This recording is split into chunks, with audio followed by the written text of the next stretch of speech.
Absolutely. You're bringing up so many great topics. That's a theme that comes out of the research that I'm doing through this podcast is how profound it is to have someone in your life who you don't fear judgment of. But I certainly don't always feel unjudged because I'm her husband. So it was the first introduction into friendship was through my twin sister. Even a marriage can't be closer than a twin. So when my dad was diagnosed with glioblastoma, he asked Marks, take care of my girls. And he took that so to heart. All right, the torch has been passed. When you meet somebody like that, you're like, oh, you're the type of person that I should have known all my life. It's a romance. Yes, that's good. It's a I like romance. You can talk to somebody for at length. It's dusk and no one wants to turn on a light because you don't want to break the spell. We fall down, but we get up. Welcome back to Hometown Friends, the only podcast that is actively exploring the profound and foundational aspects of friendship from the places we call home. Friends are so important in everyone's life, and I hope that this podcast brings an awareness to the various ways that friendships change our lives. Today, we sit down with a woman named Lisa Parks, a true expert on friendship, not in an academic way, but in practice. She's a gifted friend, as you will see, and truly understands social health from the inside out. Lisa has been married for 33 years, has 3 children, and works in private equity. And her story and reflections on friendship are incredibly astute. In this episode, we discuss how family members are often our friends and how we develop our personalities depending on the families we come from. We discuss the intentionality that it takes to make new friends and the effortlessness of reconnecting with old ones. Our discussion includes how hometown friendships are different from other relationships and how stumbling on new friendships is often akin to romantic experiences. This conversation reflects so many understandings of the nature of having friends in our lives, and I hope it will inspire you as much as it did me. If you like what I'm doing, please share a comment, rate our show, and take a brief moment to like and subscribe.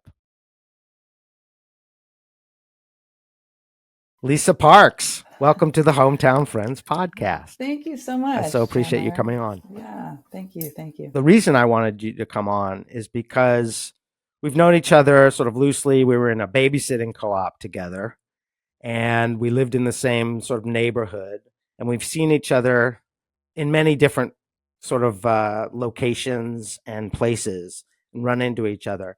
And your personality is one of the friendliest personalities that I've ever met, and it matches my friendly personality. So I know, talking to your husband and hearing a little bit about your background, I started to be curious. You naturally, and I think this is something to explore, is a natural ability to be curious about people and to make friendships throughout our lives. And I think there is a skill set to that either comes naturally or I think can be taught myself, that often people don't experience for many reasons.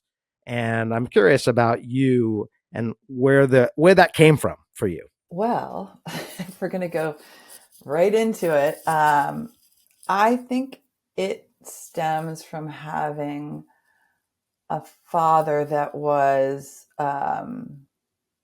unpredictable and, had some issues. And I sort of had to like smooth everything over socially to make up for it. And I think there is an element particularly with women, where we want to please. And I remember just wanting, when I became aware that there's something not right. I mean, he was wonderful in certain areas, but just he suffered from some addiction issues. There was a lot going on. And I think my sister and I have a twin sister, which I'll talk about later, just about the intensity of that relationship, and how wonderful that is. But I think that's where it comes from. It's it's deep, but it's also simple. It was just like, oh my gosh, we have to kind Yes. of like, we have to be that much better to make up for that. Like in terms of outward sort of expression and like how we interact with people in the world. That's a survival skill, or it's a survival tactic. Yeah, because the anxiety was high, the stress and anxiety was high, and then it was like, okay, let's just be incredibly likable, and then we can make up for it. Right. But I think that's so indicative of what all many children do. They develop survival tactics Mm-hmm. to survive and thrive. And Yeah. when we have a deficit in our family or an addiction or we have anxiety, we often do things to ameliorate that or to address that. So, Mm-hmm. for instance, you and I may have some connection here.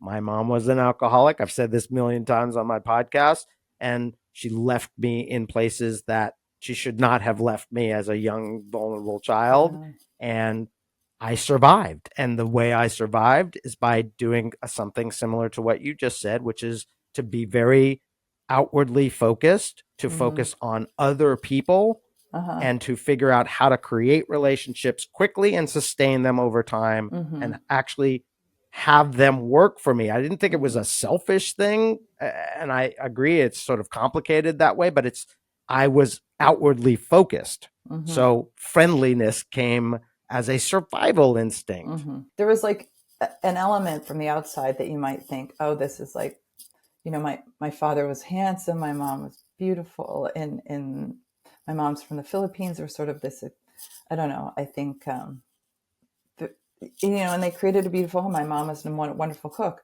but there was this other element that was just not healthy. I mean, when I started playing competitive sports, it's like he lost his mind about like sports. And so it was just, if I excel enough, that'll make up for it. Yeah. Let's talk a little bit about your sister, because you did say, I think that's got to be Yeah, maybe your first hometown friend. totally. So it was the first introduction into friendship, was through my twin sister, which is an intense friendship. I mean, like, for example, we talk on the phone like once a day. If you go, so we're just constantly in communication. It's funny because I have a friend who's also married to a twin, and he's so funny because he's like, oh yeah, I get it. Like, I totally get it. Like, they are they, and then it's like me. So he was just describing that, like, you, even a marriage can't be closer than a twin in a way, or you're sort of married to both of them in a weird way. Like the friendship is so intense that you can't not Mm. participate, but it also lended itself to being the sort of archetype for us of what friendship means, which is unfair and unrealistic, because that's sort of what I thought friendship was. Then I developed really Mm. close friends in growing up, but also in college, because my sister and I separated and we sort of had our own identity. And so I was almost looking for that kind of Mm-hmm. friendship, because I had it all through high school, all through, up to 18. And then we were on different sides of the country.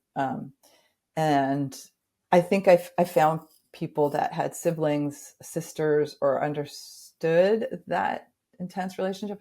The first day I was at Cal, I opened my dorm door, and the girl in front of me, opened her door at this exact same time. And she was like, hi, my name's Benita. I'm a twin and I miss my sister so much. And I was like, oh my God, I'm a twin. And we like freaked out over that. And it was like That's that. She was awesome. such my favorite friend, and this positive, beautiful energy. She was so psyched to Mm. be in California. She's from back east. And, but that was just such a stroke of luck. And then her roommate knew Totally. somebody who I got introduced to, who I've become super close with. She's, we're very dear friends. Finding the friendships that want to be close like that, when I was 18, was so important to me, because I'd lost this friend. Not lost, I mean, but she was Yeah. experiencing her own world, and how Right. funny our identities sort of shifted in a way. Like, I was sort of allowed to be a different version of myself, and she was That makes 2. sense. The twin relationship is unique, clearly, but it also can lead to things where expectations aren't realistic for friends because Yeah, it's hard to replicate that kind of connection with other people in general, and yet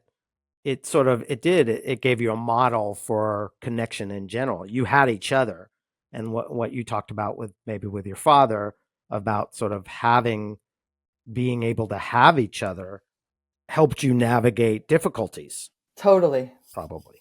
Oh, absolutely. And just the ability to, we just, we get it. I mean, my father passed away a long time ago. But, um, yeah, I mean, that was so helpful to have some, if I was an only child, I think it would be much harder. I mean, it's, just in general. Absolutely. But yeah, tell us a little bit about yourself, Lisa. I'm originally from Toronto, Canada. That is definitely a hometown for me because I have friends from fourth grade on, that I still connect with and see regularly when I'm home. But also the Bay Area has definitely become a home because I've raised our 3 sons here. This is our home, our house, and our world. I took a new job. I work in private equity, and the headquarters are in LA, and so I'm in LA quite a bit.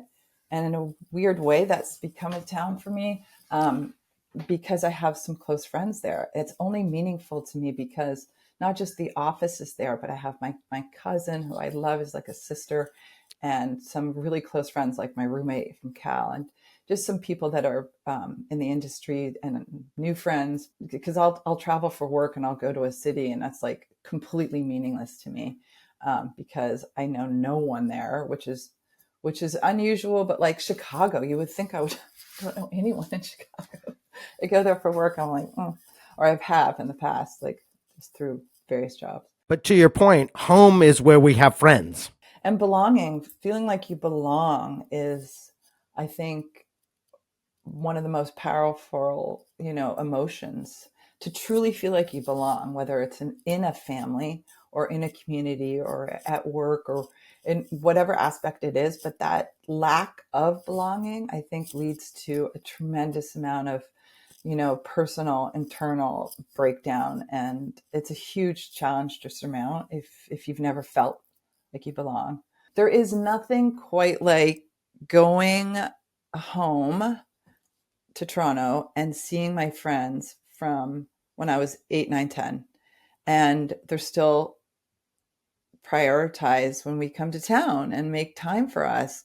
And it's just a shorthand for everything, like a reference to like the 5th grade teacher, or, like some crazy, we had this hilarious PE teacher, or even like, how's your mom? Like a genuine knowing of my mom for 40 years, call it, 40 plus years. And there's just that replicating of that, and the depth, hours, and the time we spent together, the hilarious stories, like the escapades, like just the funny moments, and how quick we are to laugh, I think, together, because I think we're so happy to be in each other's company. So there's You very know what I special. love about that is that I think that is very special, and I think the Mm-hmm. reason what you're bringing up is an important theme that I think distinguishes hometown friends from other types of friendships in general throughout our lives is that these childhood friendships are not just friendships of nice to haves. They're actually these building blocks. We often don't know other people's parents when we have later friends, college friends, or friends from work. But when we're childhood friends, we see their parents and they become models for our behavior and for our ways of being. There's this group of women, and we get Mhm. together once a year. We go up to our friend's farm, and we call it Farm Fiesta. And we get there at like 4 p.m. and we spend the night. And we usually end up talking until it's like 1 in the morning. Like there's so much to catch up on and talk That's about and amazing. laugh about and share Yeah. about. And it's like this, you just pile in whatever you want to talk about, like whatever level of vulnerability Yeah. or hilarity, like have like they're all really kind of witty, funny friends. And it's just a joy. It's important. And it's, I sort of craft my summer around like, okay, when are we doing that? Because it's such an important experience for you. So I think when you make childhood friends, because I've been thinking about this, I told you this when you asked me, I was like, funny, I've been thinking about it, particularly because I spent more time at home than I have in many summers. Um, is you haven't formed your identity yet, right? At 11, 9, 10, 11, 12, you're sort of admiring of older people, sibling, friends that have siblings that are older, and you're sort of modeling and you're trying all these different sort of personas on. It's like you're a relief and you're just um, sort of molding yourself, and you keep changing that as you find what really fits for you. And I think your friends at that time are so hugely influential, and they've seen you sort of iterate. And um, it's almost like you have to reintroduce yourself every time I go home in a way. And then like, oh, this is how I've grown, or this is what I'm doing now. Or you might have thought that I was this in my 20s when, which is a difficult decade. And that's a whole other podcast, I think. Um, Yes. but I think there's that sort of reflection with your friends of that growth that you do, those incredibly formative years. I don't think that you can't, there's no substitute for that, even with new friends that you really, really like. So for me, that sort of acceptance and belonging that you were talking about earlier, um, to the growth that we've all had, we being in this community of friends that I have from home. I mean, it's such a peculiar thing, friendship. I mean, it only exists if you know, if you breathe life into it. It's not something you can take for granted. And also, you can pick up though, which is nice. Like, and with old friends, the like the picking up after years is seamless. But I think this Modern Love podcast was, this guy was like, I haven't talked to these people in so long, it's going to be so awkward, and was like fretting about it. And he realized, actually, no, when you've put in all those time and hours, like I said, organically, it's easy. It's just a turning on the faucet, It's effortless to start to pick up from where you left off and to integrate and to have that feeling of belonging very quickly. And we often are concerned and anxious about these reunifications. And then all of a sudden it doesn't take but, a couple minutes. I'm going to a Berkeley High reunion, all class reunion on the courtyard to oh, do a fun. podcast this morning and start to interview people on about this. And the reason I'm going to do it is because everyone worries about going to this reunion. And then once you get there, it doesn't take but a couple minutes, but people do have to get over the line, if you know what I mean. They have Yeah. to break through. But once you break through, the payoff is incredible. And that's why I think I do encourage people to do, reunion kinds of things, whether it's informally like you do in the Mm-hmm. summer Mm-hmm. or to go to your 40-year, high school Yeah. reunion, even if, but there's a lot of anxiety about that. I Oh, think the totally. anticipatory anxiety is it just dissuades people from doing a lot of things. One of the questions I ask on a survey is like, are friends, do you consider friends family or do you consider family friends? And often I get, well, both, right? I'm so lucky because the family I do have, whether it's my cousin or Ted's family, or they are friends and I love them. I choose to hang out with them. And I feel like that's such a blessing.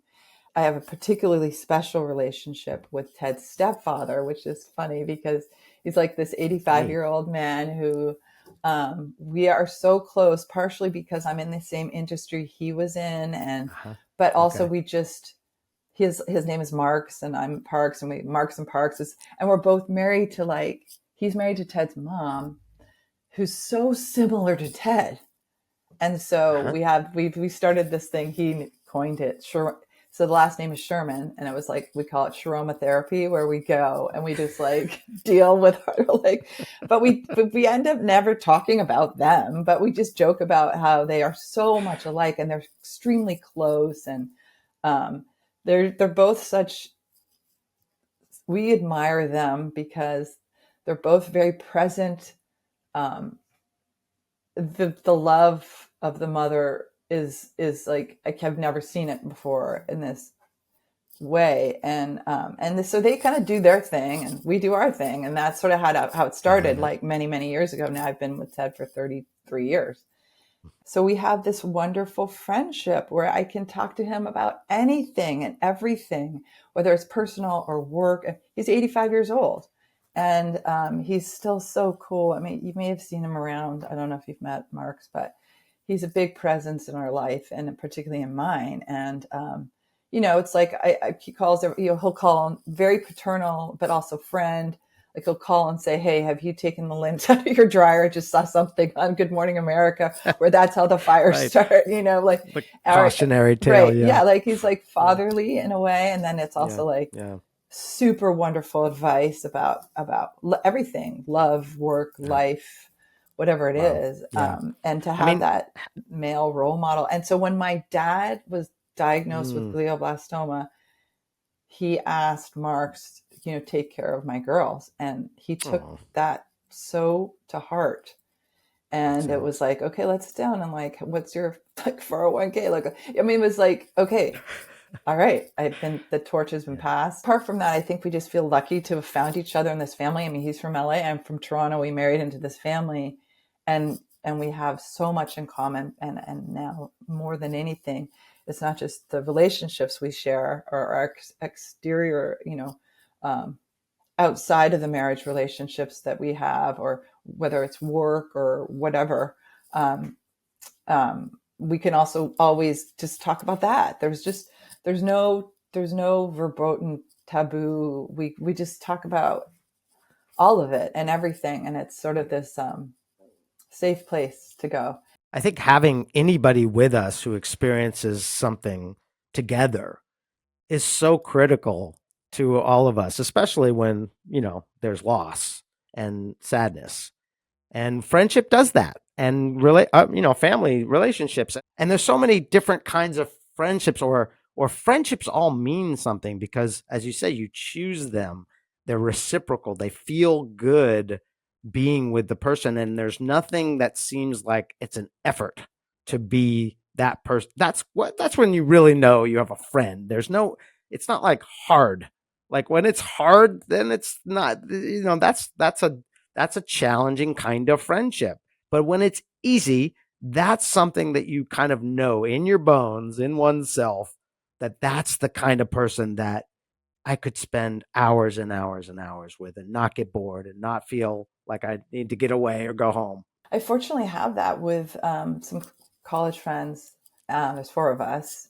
And what's so wonderful is, like, maybe 10 years ago or something, maybe it was around the pandemic. I don't know. We made this sort of commitment, and was unspoken, but that we got each other's backs, and we don't talk shit about each other behind each other's backs. Like so it's created this incredibly safe place where you can talk about anything, and you can take up the whole hike about, if you need to, like, actually, I really need to talk about something. So like, I'm going to have to talk the whole time or like somebody can say that, and it's just this acceptance.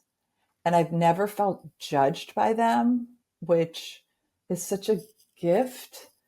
And I don't judge them. I think, friendship, there has to be some element of admiration. I mean, no, I think that's the cornerstone of it, is actually. So I think so too. And then also, just if you take out the judging, then we're just this spirit, right? That you're connecting this.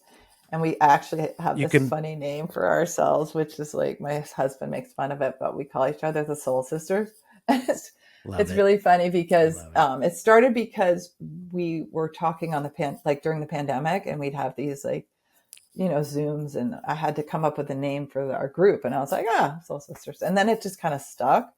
Um, but it's sort of emblematic of like what we are to each other, and we've been breakups, divorces, marriages, mental health issues, children, the crazy meandering road of parenting that is both beautiful and blissful and joyful, and at times incredibly painful and very hard and difficult. um, and so, we've weathered all those storms, and now we're all sort of in the same place. That's slightly empty nest, most of us. And that's a whole other, sort of way of relating in the world. And then identity then shifts, and that might be a topic unto itself. Absolutely. You're bringing up so many great topics. I love that it's the Soul Sisters and that you're sharing your souls and that you're connected on that level and that you feel like you don't have to worry about being judged. That's a theme that comes out of the Mm-hmm. research that I'm doing through this podcast is how profound it is to have someone in your life who you Mm-hmm. don't fear judgment of. And Yeah. I don't know if that there's not a lot of people in our lives all the time that we can totally have that trust with. Yeah. Often, not even our spouses, even though I would say, and I'm curious to hear what you say about this. So, our spouses are some of our best friends, right? Yeah. Sometimes they're our hometown friends, but Yeah. like actually Chrissy and I grew up in the same hometown, but we didn't know each other. So actually there's a lot of overlapping people in our lives Mm-hmm. that actually brings us together. But I certainly don't always feel unjudged because I'm her husband, Of and course. truthfully, she does judge me, Yeah. and so, but there's an abiding friendship, but it's not necessarily the kind of friendship that I feel like unjudged. I'm curious about 33 years with a man Yeah. who I you've mean, had 3 kids with and the friendship that comes out of a marriage. we are definitely each other's, biggest champion. Um, yeah, there's judging. But it's muted over the years. I think now it's just about making each other laugh. I mean, truly, I think there's nothing better than having a sort of banter that is somewhat humorous. I think it got us through a lot. He's really funny, and and sometimes I can play off of that, and like the humor element is not to be underestimated. I think in surviving. Another thing I wanted to talk about, which is like you said something earlier in the conversation about being sort of having friendship with your own children. I think that's an interesting concept that I think once children get older, we can start to have more friendliness with them and have more reciprocal parts of friendship. Can you say anything more about how you felt about your friendships with your sons? Yeah, so it's 19, 22, and 25. And so, particularly with my eldest son, Lucas, he's oh, he'll come to me for advice about work, or we'll talk about work through a problem or something. But there is a friendship. It's like, do you want to play Scrabble? Sure, let's play Scrabble. So I think there is a shared experience to go skiing or to go Mm-hmm. whatever. And I've seen it with my husband and the boys, that sort of male friendship that has morphed. So I think it starts with like, you have to parent them, you have to teach them how to be in the world, and you have to give them lots of love, and tell them the truth, and be honest and loving. But then it sort of turns into like, let's be tactical about life now. Like then it's college and what you're studying and what you want to do, and then it turns into like, you guys, we actually like hanging out with each other. It's like, do you want to Yeah. go to lunch? Yeah, let's go to that Thai place, and then Yeah. we just end up talking. And I think the shared meals, that's when they talk. Otherwise, like, to be frank, they're on their phone, or they're like on this, or they're doing that. Like, they're Totally. distracted by the world, and I'm working. But when we have to eat, then it forces us to like connect. And so much of our relationship is around food and how much we all like food.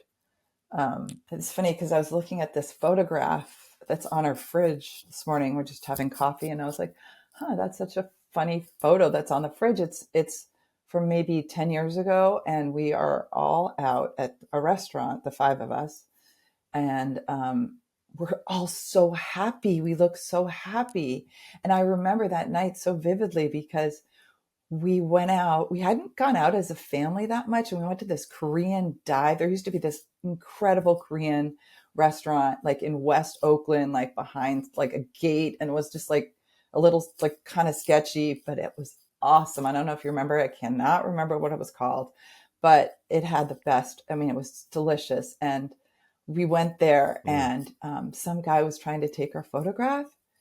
We asked someone to take our picture, and we could not stop laughing. This guy was so hilarious. And there's like maybe 15 pictures of us just cracking up, and no one's looking at the camera. And it's just, it was such a, in a weird way, like this seminal moment of like, oh, like we can do, the kids are growing up and they're going to go from having to be parented to maybe having to be coached to having to be like friends. Love that.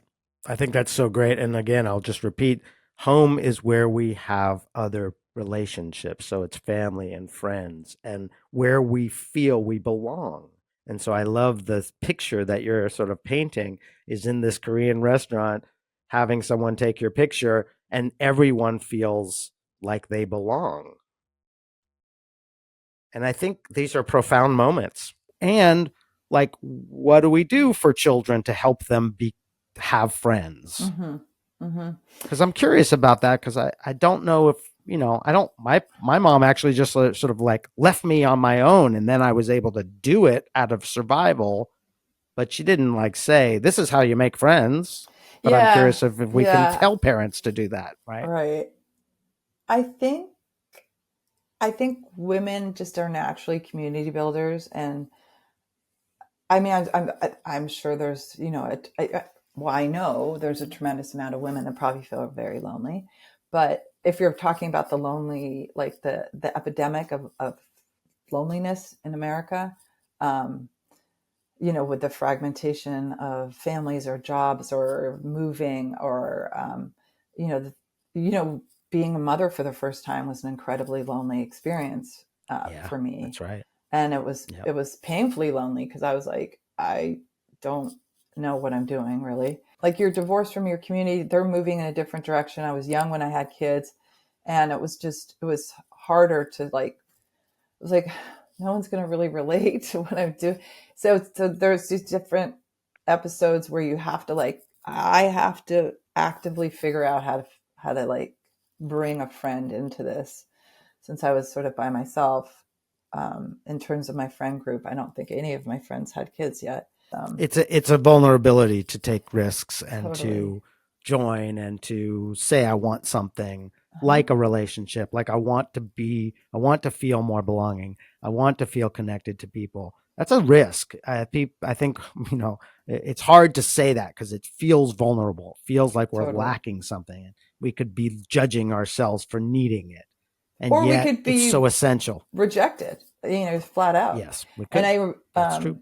you just, I remember we moved to Bangkok for 2 years, many years ago, and we there was this guy Eddie, and he wore like tutus, and he was just like out there in his own like sexuality, and he was just so fun.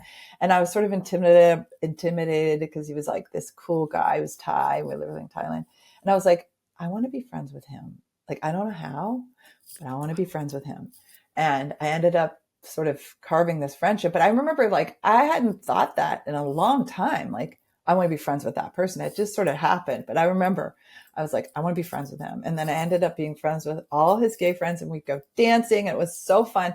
And he ended up, after the 2 years we were there, like we cried when we said goodbye. And I was like, oh my God, there's like a friendship, because I was in like really like determined. Like I just found him to be such a source of like hilarity and just fun. And I Anyways, want that person around me. I want to have a yeah, friendship with that person. yeah, That's actually incredible. And I love that story because I think that is emblematic of how we make friends in general. We can choose somebody, and yeah. it doesn't always work that way, but we can say, I like that person. I Mm-hmm. want to be friends with that person. Mm-hmm. And sometimes all it takes is, I like you. I want to Yeah, be friends with you. yeah, Do you want to be friends with me? I mean, it's like so simple, yeah.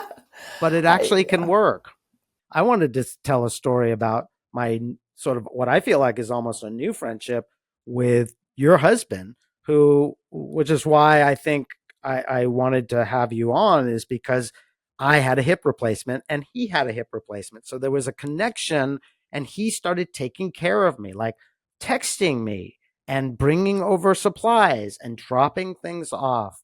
And I was like, out of the blue, I sort of had this, you know, angel sort of drop into my life. Yeah. And it was a dude who I've known. I've obviously, Mhm. we were in the babysitting for co-op together. We were fathers And together. also We like had the all Todd overlaps. Puckett Family Project band That's every right. Yeah. So concert. we've seen each other, but now we're actually like being very intentional. So Mm-hmm. we actually do things together. So we meet. He invites me very. I can see it. It's very intentional on his part.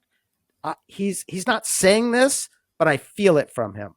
I like you, Chandler. I want to be your friend. I'm inviting you to have friendships with me and these other people in my life. And I think it's profound. I think that you can recognize it in other people. I don't want to speak for him, but you know, I guess I'm a psychologist enough to like say, I see what's going on and I'm going to reciprocate that because, you know, it does feel good. Everybody loves Ted Sherman anyhow, and he's like a middle school teacher. Yeah. So Oh, yeah. He's he's like beloved as a 30 years teacher. at yeah, Yeah. he is beloved. And Yeah. so I feel privileged to have had that friendship, to begin that friendship, to Aw. start that friendship. It's actually like if you were to say what are the four most important things of friendship, it'd be one of them, I think. And we can talk about the other three. I mean, but I think that would be one of the major building blocks. That feeling of it being reciprocal. The friendship only exists when you give it oxygen, and you can't just have one person feeding it.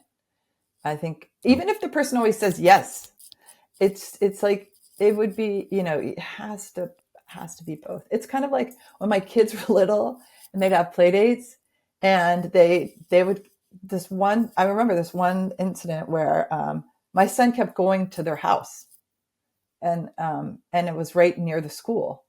And I would talk to the mom. Oh, play date, sure, okay. And then one day she was like, "Really nice if he had a play date at your house." And I was like, "Oh my god, of course, totally." Like I hadn't even thought.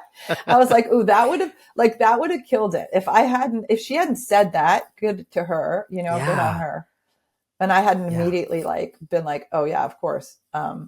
Yeah, because I think it's easy to sometimes forget that it's not being reciprocal, but we need actually human beings to talk to each other and communicate certain things like that so that you can actually have a chance to respond. Often people don't, right? They hold resentments. She could have easily held a resentment and said, "Oh, he never goes over Yeah, there and she never yeah, invites us." But actually she was able to say, yeah, pretty directly, which I think yeah. is often one of the things that's like not, yeah, I think that's such an important factor in relationship Mm-hmm, anyhow, is mm-hmm. communication and taking risks and actually asking for what you need. And then Taking sometimes risks. people can give it to you and sometimes they Yeah. cannot. You have to be very, to borrow your word, intentional about where you're spending your time, because there's some people that aren't good for you. They aren't healthy for you. They've latched on to a version of you that's so outdated and old and tired, and it's like what they see, and you just have to sort of gently shift them to the side. I think. I mean, I have been just not healthy, and I'm much more thoughtful about what's going to fill me, where can I bring my light, or light, I guess, lightness and light. I've made, weirdly, in the last 5 years, for like friends, and each one of them utterly surprised me. Like I just didn't, Wow. I barely had time for, but I think they were like looking for community. Like we liked each other a lot. And um, there's one couple that we became very close with. And I always joke that I like accelerated our friendship because I was like, we should have known each other 25 years ago. Like, so we got to Yeah. make There's up for that that. kind of feeling. Yeah. Yeah. It's just like, I There's know. when you meet somebody like that, there is Yeah. something interesting about creating friendships that you don't have a lot of history with, but you're like, Yeah. oh, Oh, you're the type of person yeah. that I should have known all my life, Yeah. or that I wish I had known all my life, Yeah. or we're cut from the same cloth. But that's a thing, right? Is like when you meet that person who you just immediately connect with, personality or experience, or like maybe like that person across from you in the dorm who had a twin and then really missed her sister, and you're like connecting on that level, and you're in the same universe at the same time, and then you're like, oh, that's my person. Like that's a profound experience in friendship building. It's a romance. It's a romance. It's a romance. It's sort of there's a very beautiful element to it where you can talk to somebody for at length and no one even wants to, like, it's dusk and no one wants to turn on a light because you don't want to break the spell of this connection. And so I think that the romantic element of a friendship, I mean, there's so many different aspects of love, right? Like just that sort of amorous love, or the familiar, the friendship love, and the love you have for your children, which is, I think, distinct. But that first stages where you're like giving each other gifts and you're just like so excited to see them, or they come over with like a huge bouquet of flowers and you're like, and it's just like it is a romance. And I think there's just a beautiful element to that, which I was surprised, sort of later-ish in life, to have that with women and men, and just this, and I just feel fortunate, to have It's that. so amazing to be able to find these people and just stumble on friendship. I think Totally. is really neat. It's like Yeah. there is that, that's a I, neat experience. for sure. I always think of Um, that song, the long and winding road to your door, uh, because there are sure. so many people where the road was so Mm, long and so winding, and I don't know how we managed it, but there you yeah. are on my front Yeah. doorstep. Um, Wow. Having this conversation with you today has been really nice. And I really appreciate your sort of more philosophical ideas about friendship and your personal views about friendship. And you're living something that I think can really exemplify a good life, is how much you recognize the relationships are important to you. And maybe you can end with that story that you told about the panda oh, and the the gecko. panda. So the panda, there's a gecko and a panda, and the gecko says to the panda, is it the destination or the journey? And the panda says it's the company.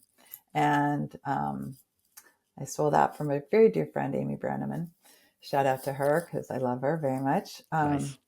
So it says it all for me. It's relationships. It's that's it, really. And I think all the studies that have been done at Harvard and across the board say that at the end of your life, that's really what matters, not the pile of money you've got stashed away, or even the awards and the accolades. And it's the people. It's the people.